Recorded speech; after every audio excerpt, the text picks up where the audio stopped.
ഈ ലോട്ടറിക്ക് മുടക്കിയ കാശുണ്ടായിരുന്നെങ്കിൽ ആ മേനോന്റെ കടങ്കിലും തീർന്നിരുന്നു. എപ്പോഴാ ഭാഗ്യം വന്ന് കയറുകയെന്ന് ആർക്കെങ്കിലും പറയാൻ പറ്റുമോ അമ്മാവ? ജാതകവശ നല്ല സമയാ എന്റെ കുട്ടിക്ക്. എങ്ങനെങ്കിലും നിന്റെ സമയം തെളിഞ്ഞാ മതിയായിരുന്നു. നായ്ക്കള് കുറയ്ക്കുന്നു. ആരാത്? പോറ പട്ടി വരുന്നത്. വേണ്ടാട്ടാ, എന്റെ അടുത്ത് വേണ്ട.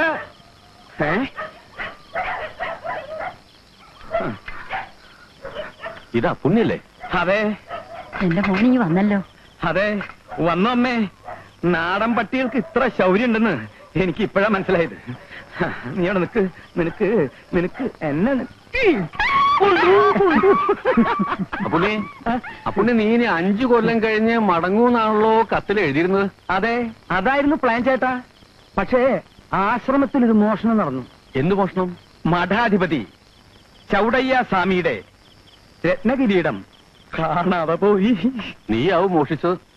ചേട്ടാ, സ്വാമിമാരുടെ മനസ്സ് വേദനിപ്പിക്കരുത്. ഏതോ തന്തയില്ലാത്ത അന്തേവാസി ചെയ്ത കുറ്റത്തിന് ശിക്ഷ അനുഭവിക്കേണ്ടി വന്നത് ഞാനാണ്. പോലീസ് ചോദ്യം ചെയ്തും മർദ്ദിച്ചും എന്റെ ശരീരം ഈ പരുവത്തിലായി. മോനെ അപ്പുണ്ണി, നീ വന്ന് കുളിച്ച് ആഹാരം കഴിക്ക. വേണ്ട അമ്മേ, ആഹാരം കഴിച്ചിട്ട് കുളിച്ചിട്ട് വീണ്ടും വേണമെങ്കിൽ ആഹാരം കഴിക്കാം. പിന്നെ ഒരു കാര്യം, ആരും ഇനി എന്നെ അപ്പുണ്ണിന്ന് വിളിക്കരുത്. ഞാൻ അപൂർണാനന്ദ സ്വാമികളാണ്. എല്ലാവരെയും ഞാൻ അനുഗ്രഹിക്കാം. ആദ്യം ഭക്ഷണം കഴിക്കട്ടെ. ചേച്ചി, കരയരുത്. ആരും ദുഃഖിക്കണ്ട. ഗോപിക്കുട്ട, ഇനി കുറച്ചു കാലം ഞാൻ നിന്റെ കൂടെ ഉണ്ടാവും. മോളെ, ആശ്രമത്തിലെ കഥകളൊക്കെ അടുത്ത വെള്ളിയാഴ്ച ഞാൻ പറഞ്ഞുതരാം. അമ്മേ, അമ്മ അകത്തേക്ക് വരുന്നില്ലേ? പിന്നെ ചേട്ടാ, ബീഡി വലി കുറയ്ക്കണം കേട്ടോ.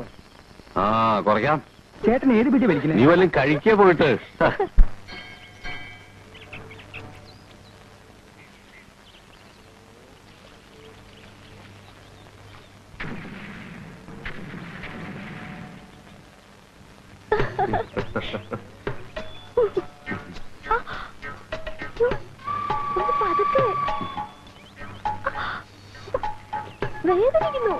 അല്പം വേദനിക്കട്ടെ എന്ന്. ഇന്ന് എന്തായാലും ചീത്തവിളി ഉറപ്പാ. വളയുടെ കാര്യം ഞാൻ എന്താ പറയാ വീട്ടില്? നോണ പറയാൻ ഞാൻ തന്നെ പഠിപ്പിച്ചു തരണോ? വല്ല വത്സമ്മയോ സുമതിയോ ആരെങ്കിലും തന്നു പറഞ്ഞാ പോരെ? ഇനിയിപ്പോ എന്നും അമ്പലത്തിൽ വരാനും പേടിയാ. ഞാൻ പറയാറില്ലേ ഒരു അമ്മാവനെ കുറിച്ച്, അപൂർണാനന്ദ സ്വാമികൾ. പുള്ളി വന്നിട്ടുണ്ട് വീട്ടില്. ഇനി നിത്യം അമ്പലത്തിൽ കാണും. ഞാൻ പോരുമ്പോ കുളിയും തേവാരും നടക്കണേ ഉള്ളൂ. ഒരിക്കൽ ഞാൻ കണ്ടിട്ടുണ്ട്, പിന്നെ കുറെ കേട്ടിട്ടുണ്ട്. നാട്ടിൽ ചില കുഴപ്പങ്ങളൊക്കെ ഉണ്ടാക്കി മുങ്ങിയ ആളല്ലേ. മുഖം കണ്ടാൽ തന്നെ അറിയാം അയാൾ കള്ളനാണെന്ന്. പെണ്ണുങ്ങളെ കണ്ടാൽ ഒരു പ്രത്യേകതര നോട്ടവും ശൃംഗാരവും. ഒന്നും മിണ്ടാണ്ടിരിക്കോ വിജയേട്ടെ. വരൂ, നമുക്ക് പോവാം.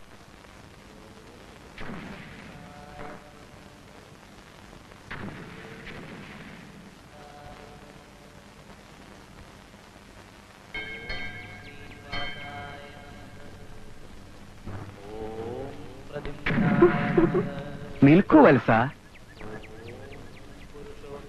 എന്താ കുട്ടിയുടെ പേര്? വിജയൻ. എന്റെ മുഖം കണ്ടിട്ട് എന്താ തോന്നണേന്ന് പറഞ്ഞേ? സ്വാമിയാണെന്ന് തോന്നണമെന്ന് പറഞ്ഞു. എന്താ ഇങ്ങനെ സൂക്ഷിച്ചു നോക്കണേ? ആ തേജസ്സും അവിടുത്തെ ഗാംഭീര്യവും കണ്ടപ്പോ നോക്കിപ്പോയതാ. ഈ കൂടെ നിൽക്കണ കുട്ടി ആരാണെന്ന് അറിയോ തനിക്ക്? അറിയാം. ആരാ? ഇന്ദു, സ്വാമിയുടെ സഹോദരിയുടെ മകൾ. അവിടുന്ന് ഞങ്ങളെ അനുഗ്രഹിക്കണം. അനുഗ്രഹിക്കാം, പക്ഷേ രണ്ടുപേർക്കൊപ്പം വേണ്ട. കുട്ടി അങ്ങോട്ട് മാറി നിൽക്കൂ. വത്സ, എന്തോ? ചെവി ഇങ്ങോട്ട് തരൂ.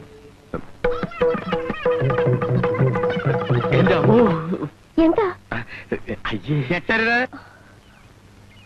എടാ തന്തയ്ക്ക് പറക്കാത്തവനെ, കമണ്ടലും വടിയും എടുത്ത് ദേശാടനത്തിന് ഇറങ്ങിയത് പിച്ചെടുക്കാനല്ല. നീ ആ പിഞ്ചു പെൺകുട്ടിയോട് പറയണതൊക്കെ ഞാൻ കേട്ടു. എന്താ പറഞ്ഞത്? എനിക്ക് കള്ളലക്ഷണുണ്ടെന്ന്. ഉണ്ടാ ഉണ്ട്. മേലിൽ ഇങ്ങനെയുള്ള പാവം പെൺകുട്ടികളെ വഴിപിഴപ്പിക്കാൻ നോക്കിയാൽ പോനെ വത്സ, ഈ പാവം സ്വാമിയെ കണ്ണൂർ സെൻട്രൽ ജയിലിലേക്ക് അയക്കരുത്.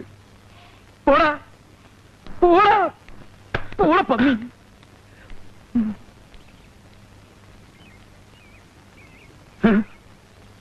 വത്സേ, എന്റെ പെങ്ങളുടെ മുഖത്ത് കരിവാരി തേച്ചാലുണ്ടല്ലോ, തല്ലിക്കൊന്ന് ഞാൻ ഈ അമ്പലക്കുളത്തിൽ കുഴിച്ചിടും. പോയിടും ശരി പോവാൻ.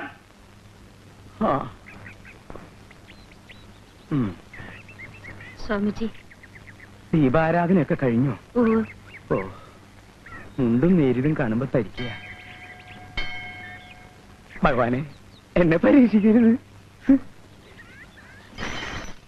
കാലത്ത് മുതൽ രാത്രി വരെ കഷ്ടപ്പെട്ട് ജോലി ചെയ്ത് ഇവിടെ രണ്ടറ്റം കൂട്ടിമുട്ടിക്കാൻ ഞാൻ പെടുന്ന പാട് എനിക്കറിയൂ. അതിന്റെ ഇടയിൽ അവളുടെ ഒരു പ്രേമം.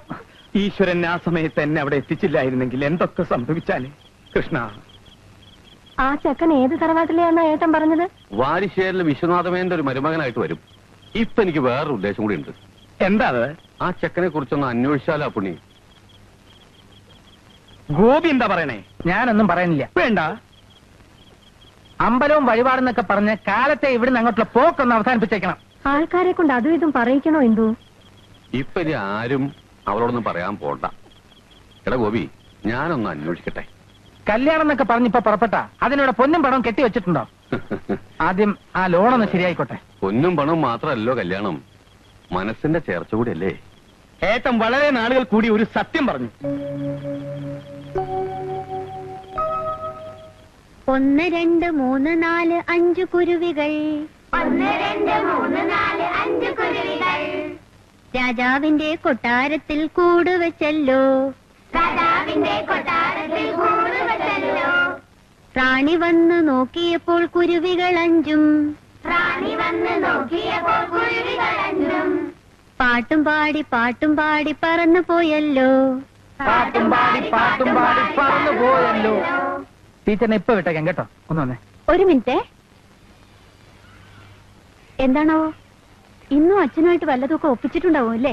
ഏയ്, കക്ഷിയുമായിട്ട് ഇനി ഫൈനൽ റൗണ്ടിൽ ഏറ്റുമുട്ടാമെന്ന് കരുതി വന്നത്. അതിനല്ല, ആ ബാങ്ക് ലോണിന്റെ കാര്യത്തെ പറ്റി ഞാൻ മായോട് പറഞ്ഞിരുന്നില്ലേ? അത് 2 ആഴ്ചയ്ക്കും ശരിയാക്കി തരാമെന്ന് മാനേജർ ഏൽപ്പിക്കുക. പക്ഷേ അതിനു മുമ്പ് ചില ആചാര മര്യാദകളൊക്കെ ഉണ്ടല്ലോ. എന്താ? മനസ്സിലായില്ല അല്ലേ? അയാളുമായിട്ടൊന്ന് കൂടണം. കയ്യിലാണെങ്കിൽ കാലണയില്ല.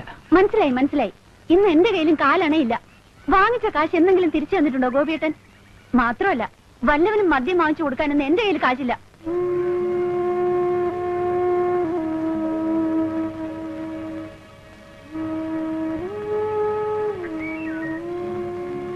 ഗോപിയേട്ടാ, അങ്ങനെയെങ്കിലും ഒന്ന് ചൂടാവൂല്ലോ എന്ന് കരുതി ഞാൻ അഭിനയിച്ചതാ. സൗകര്യമായിട്ട് ഒരു ദിവസം ചൂടാവും. എന്താ?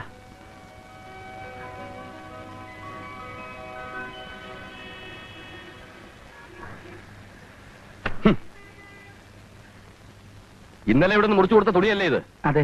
1/2 മീറ്റർ ഇതിൽ കുറവാണെന്നാ ഇയാളുടെ കംപ്ലൈന്റ്. അയ്യോ, അങ്ങനെ വരാൻ വഴിയില്ല സാർ. ഞാൻ കൃത്യമായിട്ട് അളന്ന് മുറിച്ചു കൊടുത്തതാ. എനിക്കിതൊക്കെ മനസ്സിലാവൂടൂ. 1/2 മീറ്റർ എങ്കിൽ 1/2 മീറ്റർ ഒപ്പിച്ച് കളയാമെന്നാണ് വിചാരമെങ്കിൽ അത് എന്റെ അടുത്ത് നടക്കില്ല. ഈ പണി ഇതിനപ്പുറവും കഴിഞ്ഞിട്ടാ ഞാൻ ഈ കസയിൽ വന്നിരിക്കുന്നത്. അയ്യോ, അബദ്ധത്തിൽ വല്ലതും എന്ത് അബദ്ധം? ഒന്നും പറയണ്ട, ഇതങ്ങ് മാറ്റി കൊടുത്തേക്കൂ. 1/2 മീറ്ററിന്റെ കാശ് ഞാൻ തന്റെ ശമ്പളത്തിൽ നിന്ന് പിടിച്ചോളാം.